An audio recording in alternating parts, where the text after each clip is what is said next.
Guys सच्चाई ये है कि जेई मेंस में ज्यादातर स्टूडेंट को सबसे ज्यादा टफ सब्जेक्ट मैथ्स ही लगता है। और ये बात भी सच है कि तुम्हारी परसेंटाइल जेई मेंस में मैथ्स के स्कोर पर सबसे ज्यादा डिपेंड करती है। दोस्त थे आयुष और अमन, दोनों के ऑलमोस्ट इक्वल मार्क्स आए थे जेई मेंस में। आयुष के मैथ्स में अमन से थोड़े ज्यादा मार्क्स, और इसका रिजल्ट सेम मार्क्स होने के बावजूद भी उन दोनों के रैंक में 500 का डिफरेंस आ गया। प्रॉब्लम ये है कि 9 आउट ऑफ 10 स्टूडेंट्स मैथ्स में अपना लोएस्ट स्कोर लेके आते हैं। इवन बहुत सारे इंटेलिजेंट स्टूडेंट्स ऐसे हैं जो मैथ्स में 50 भी क्रॉस नहीं कर पाते जेईई मेंस के पेपर में। इसलिए जो एक्सपीरियंस टीचर्स बोलते हैं कि मैथ्स रैंक बनाता भी है और बिगाड़ता भी है, ये बात बिल्कुल सही। मेन सवाल ये है कि अगर आपको मैथ्स में 80 प्लस स्कोर करना है तो वो कैसे करोगे।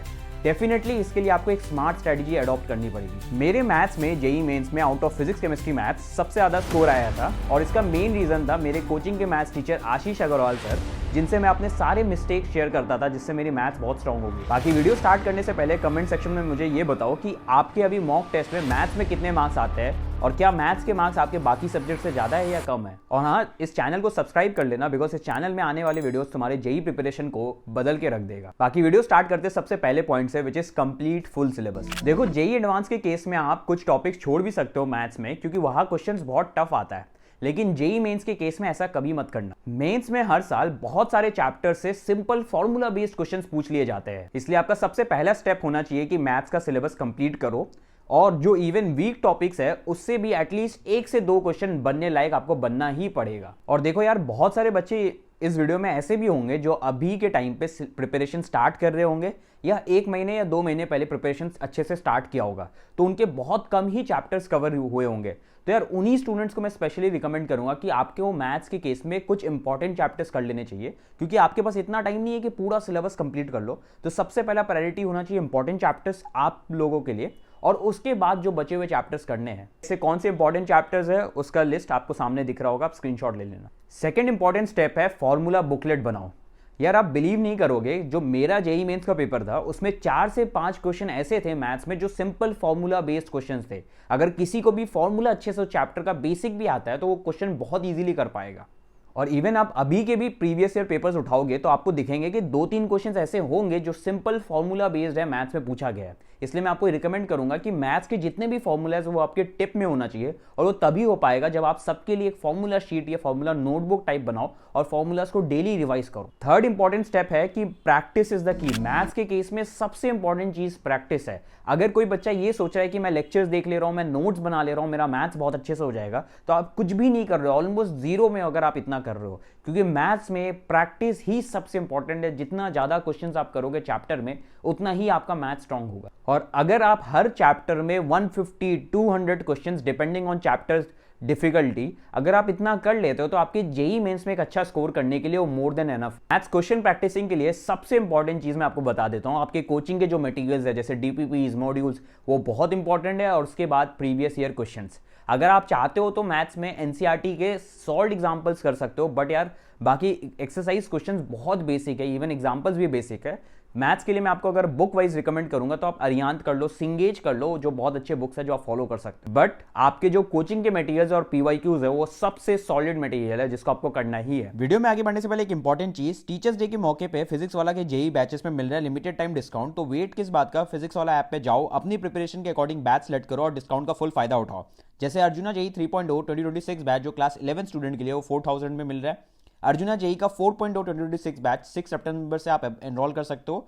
अर्जुना जेईई का 2.0 2026 हिंदी बैच क्लास 11 स्टूडेंट के लिए 1999 में, लक्ष्य जेईई 3.0 2026 बैच क्लास 12 स्टूडेंट के लिए 4000 में, लक्ष्य जेईई का हिंदी बैच 1999 में, प्रयास जेईई 3.0 2026 ड्रॉपर्स के लिए 4000 में, और प्रयास जेईई का 2.0 2026 हिंदी बैच फॉर ड्रॉपर्स वो 199 में। बाकी इसके साथ आपको chapter wise handwritten notes मिलेंगे। ईच क्लासेस का जो भी पीडब्ल्यू ऐप पे अपलोडेड होगा, daily practice problems with video solution in quiz format, peer to peer doubt solving will be provided. बाकी जेईई बुक्स के लिए फिजिक्स वाला ऑफर स्टोर पर आप जरूर चेक करें। बाकी इन बैचेस पर और भी डिस्काउंट चाहिए तो मेरा कूपन कोड RITH150 यूज करिए। ये ऑफर लिमिटेड टाइम के लिए है, so don't wait, enrol now, link description में मिल जाएगा। अब आते हैं step 4, solve example before unsolve. Maths में थ्योरी कम है और अप्रोच ज्यादा इंपॉर्टेंट है। आपको कोई भी क्वेश्चन को कैसे अप्रोच करना है वो चीज आना चाहिए, और उसके लिए सबसे बेस्ट तरीका होता है सॉल्व एग्जांपल करना। आपको हर चैप्टर के डिफरेंट सॉल्व एग्जांपल्स करने हैं, जिससे आपको चैप्टर्स बहुत अच्छे से क्लियर होगा।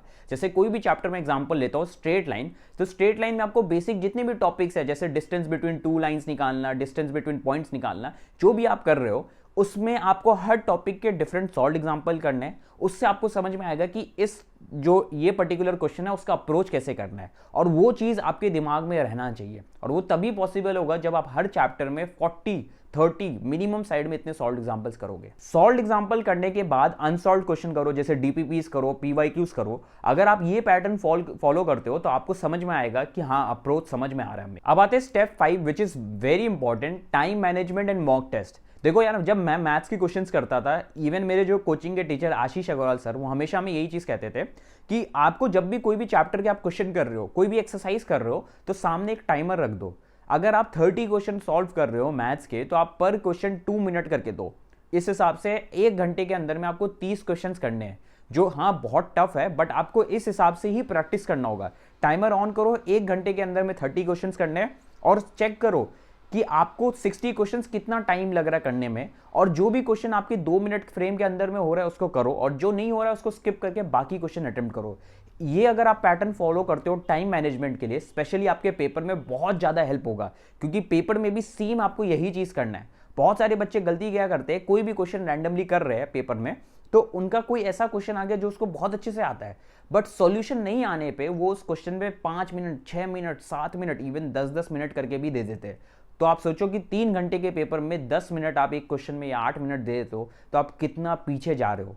इसलिए मैं आपको यही रिकमेंड करूंगा, टाइम मैनेजमेंट में सबसे ज़्यादा हेल्प आपको मिलेगी, तो अभी से स्टार्ट करो टाइम मैनेजमेंट। जो भी चैप्टर के क्वेश्चन सॉल्व कर रहे हो उसको पर्टिकुलर टाइम वे में करो। और सेकंड इंपॉर्टेंट चीज इसमें आता है मॉक पेपर्स। हर चैप्टर के केस में आपको करना है कि चैप्टर वाइज मॉक्स देना है, जिससे आपको टाइम मैनेजमेंट भी होगा और उससे अंडरस्टैंडिंग भी होगा कि आप कहाँ स्टैंड कर रहे हो, कितने क्वेश्चंस आप लगा पा रहे हो, कितना करेक्ट क्वेश्चन लगा पा रहे हो। तो मॉक चैप्टर वाइज बहुत इंपॉर्टेंट है मैथ्स के केस में। और एक इंपॉर्टेंट चीज, बहुत सारे बच्चे क्या करते हैं, मैथ्स को लास्ट में अटेम्प्ट करते हैं, ये सोच के कि मैथ्स बहुत लेंदी पोर्शन है तो लास्ट में अच्छा खासा टाइम मैथ्स में देंगे। यार आपको ये चीज फॉलो नहीं करना है। रैदर मैं आपको ये बोलूंगा कि आप टेस्ट करो डिफरेंट पैटर्न फॉलो करके, पीसीएम, एमपीसी, जैसे आपको सही लग रहा है, और जिस पैटर्न में सबसे ज्यादा आप इफेक्टिव वे में पेपर को कर पा रहे हो उस पैटर्न को फॉलो करो। जैसे मैं क्या करता था, केमिस्ट्री सबसे पहले, फिर मैथ्स, फिर फिजिक्स। आप अपना डिफरेंट पैटर्न फॉलो कर सकते हो, तो आपके हिसाब से जो सही लगता है आपको, जिसमें सबसे ज्यादा नंबर आ रहे हैं, जिससे सबसे ज्यादा प्रोडक्टिव रह पा रहे हो, वो पैटर्न फॉलो करो। बाकी गाइस, मैथ्स के केस में जितने भी इंपॉर्टेंट मटेरियल्स है, डीपीपी, सॉल्व एग्जांपल्स, या फिर मॉड्यूल्स हो गए, पीवाईक्यूज हो गए, सिंगेज बुक, या जितने भी कोई भी रिसोर्सेस, मैं सारे अपने व्हाट्सएप चैनल पे अपलोड कर दूंगा जैसे ही इस वीडियो पे 1000 लाइक्स क्रॉस हो जाएगा। तो आपके साइड से मेरे को मोटिवेशन चाहिए, आप इस वीडियो को लाइक करना और उसके साथ साथ वीडियो को थोड़ा सा हाइप कर देना। व्हाट्सएप चैनल का लिंक डिस्क्रिप्शन में मिल जाएगा, वहाँ से जाके आप डाउनलोड कर सकते हो जैसे इस वीडियो में कंप्लीट हो जाएगा क्राइटेरिया। बाकी यार एक जनरल मेंटरशिप ग्रुप भी है जिसमें मैं स्टूडेंट्स को हेल्प करता हूँ फ्री में मेंटरशिप देके। अगर आपको कुछ भी प्रॉब्लम है, टास्क वे में अगर आपको पढ़ाई करना है तो आप वहाँ पे जुड़ सकते हो, डेली टास्क मिलते हैं। बाकी अगर आपको मेरे से पर्सनली कनेक्ट होना है तो एक पर्सनल मेंटरशिप है जिसका लिंक भी डिस्क्रिप्शन में मिल जाएगा। बाकी कुछ भी प्रॉब्लम हो तो नीचे कमेंट्स में लिख दो, बिकॉज मैं सारे कमेंट्स का रिप्लाई करूँगा। So that's it for this video. यार अच्छे से यार यूज़ करो अपना टाइम, बहुत इंपॉर्टेंट टाइम है। Thanks for watching.